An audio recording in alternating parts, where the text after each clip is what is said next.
Okay, part two of me sharing my other lifetime experiences. So the other thing that I'm pulling out of all these experiences is it starts with a fear. There's a fear that's running.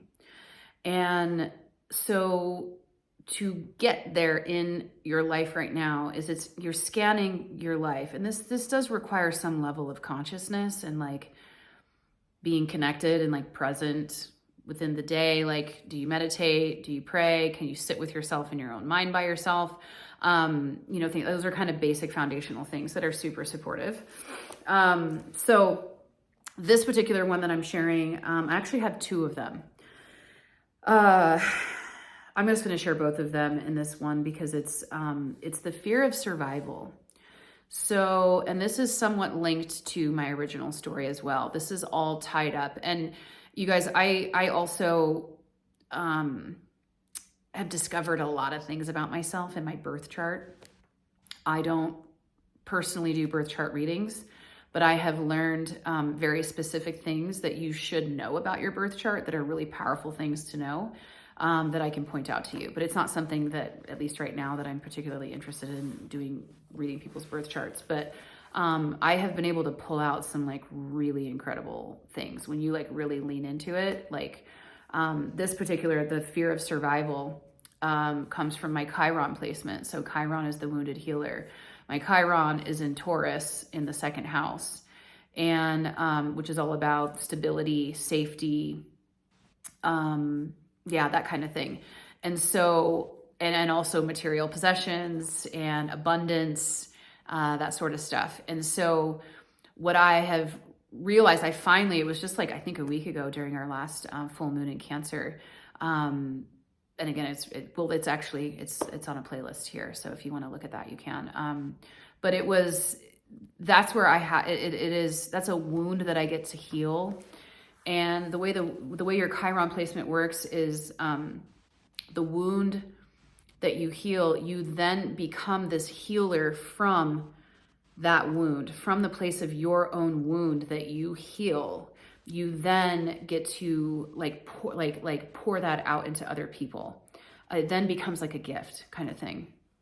And so surviving for me feels like paycheck to paycheck. It feels like I can't say yes. It feels like I need to get dog food and I don't want to have to look at my bank account to see if I can do that today. Or I don't want to have to move money around or figure out what account to use. Like, right? That feels like survival for me. And I would rather just not even be here at all. Like, that is how deep this is for me. It is immensely deep for me. And so as long as that fear continues to run, I will continue to generate I will continue to generate that experience for myself. I had a lot of energy on it.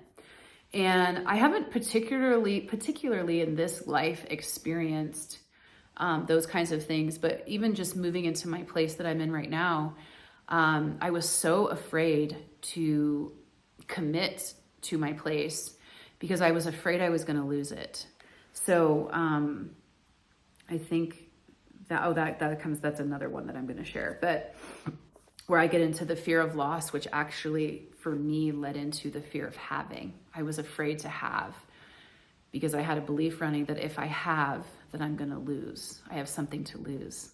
So it was actually a TV show that triggered that for me. So you guys, there's so many ways to access our other lifetimes, to feel our fears all the way. And like when we're just open and curious to whatever the quantum field wants to bring into us, whatever is meant to come to us, when we're open and curious and clear and conscious, it is so magical. I mean, that's the only word that I have. So fear of survival. When I realized the fear that was running, and it's come up at various times, and I just was kind of like, okay, I'm going to commit to this all the way. So I do a lot of my work in my infrared sauna. So, and I just, again, like all of this, I kind of just, discovered it. Like, oh, interesting. here we are. And so that is a modality if you have access to it. And I could go into that for a whole nother video, but it was a hot space. So there was like this surrendering to my body that needed to take place, supporting my body at the same time. And, like not having my phone, not do it, but I'm sitting and I'm committed to being in here for an hour, and it just takes me into it immediately. So I committed to feeling it all the way. And all of a sudden I saw myself in, it was like a room, and I knew that this room wasn't on the ground. Initially, I knew it wasn't on the ground. And it had 4 walls, but it was rectangular. And, as I moved through this experience and kind of scanned where I was, there was like a hole for me to go to the bathroom in. There was a door, but there was no windows. There were cracks. So cracks of light would come in, but it was mostly dark. But I had an idea of when daytime was and when nighttime was, based off of the light through the cracks. So extreme abandonment, isolation, and the feeling of, am I going to die like this? Is this how this ends? And like the hours go by, the time goes by, and I had another experience similar to this as well. It was a little different. It wasn't so much survival, it was more around the fear of loss. But I'm in there, and I'm like clear of like the details that I just shared with you, and like what I'm experiencing right now is like, oh my God. Sometimes I would get food, and sometimes I never knew when food was coming. It wasn't super clear to me how the food came or what it was, or the water. It was very sporadic. And so it was very like, I don't know. Like, it was like I would eat, but then I was like, this is the last time, because it was so sporadic. Like I couldn't calculate it or predict it. And then all of a sudden I heard is what it was. I heard, and then I saw. When I lived in Magnolia in Seattle, this was many, many, many years ago. It's before I got married. I lived by the, where all the train, it was like all these train tracks come together, and they shift and move and link up and disconnect and all this stuff. And there would be some times when I'd be like going to sleep at night, and it literally sounded like they were just ramming trains into each other. Like it was sometimes really loud. And there was also like my little neighborhood bar that I would go to is called the Boxcar Ale House. I think it's still there. Like I could walk to it. And so all of a sudden I heard the trains, and then I saw where I lived in Magnolia. And then I was like, oh my God, I'm in a boxcar. So then all of a sudden I knew where I was. It wasn't just this, whatever. I don't know how I got there. This is another thing I'll say with accessing other lifetimes is once you start to bring your logic, your brain, your human into the experience, you can get completely pulled out of it. And thankfully, I've been very supported in these processes where like my guides or God will say like, no, you don't need to understand this, just be in it. You don't need to understand it, just experience it. And I'm always, especially with my Gemini brain, I want to know what's going on here so I can put it together, so I can process it and make sense of what's happening here. And I think that's probably natural for anyone, to be honest. And so, my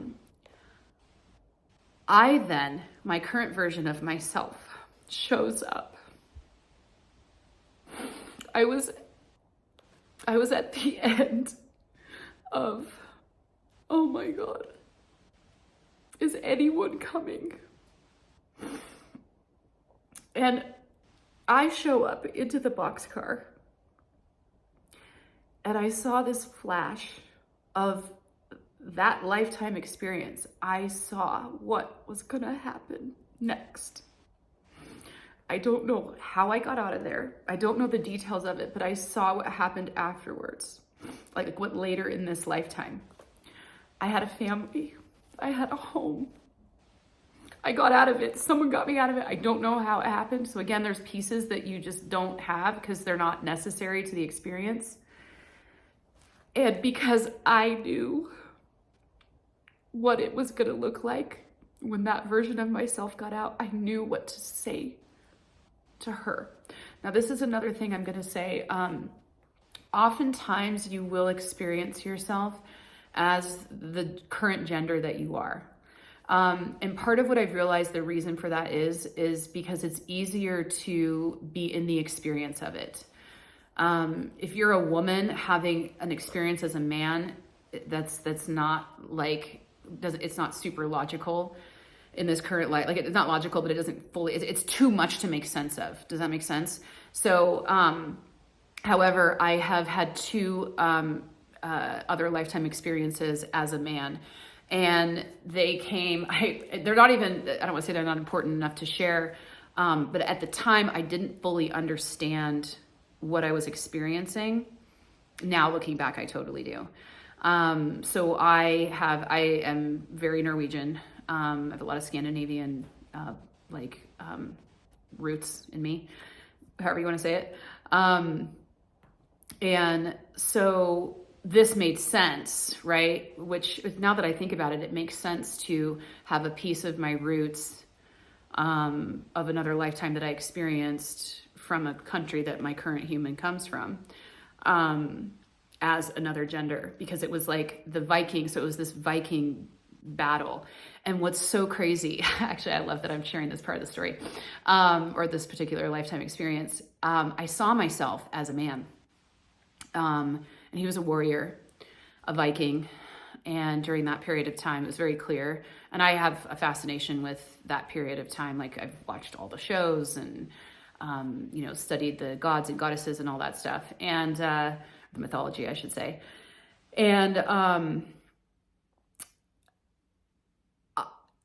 I saw myself as a man is exactly what I'm attracted to.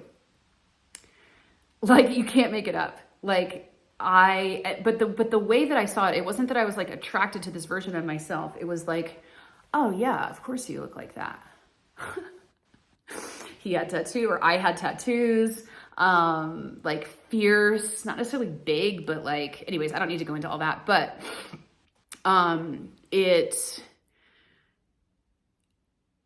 it supported me in right now owning what I want. Coming out of divorce after you've been married for a really long time, for so long, you've compromised what you want from the other person. So many, what you want in the relationship, what you want in the connection, what you want to dream about together, all of that stuff. You've compromised so much of it. And so when you come out of it, you're kind of like a baby. Like, you're like, well, I didn't want that, so now what do I want? And so it's kind of this process of rebuilding, and I could do another video on that topic, rebuilding what you want. Getting clear on it is so much clarity. But even beyond the clarity is owning it. Like, no, this is what I really like. This is what I really need. This is what I really want.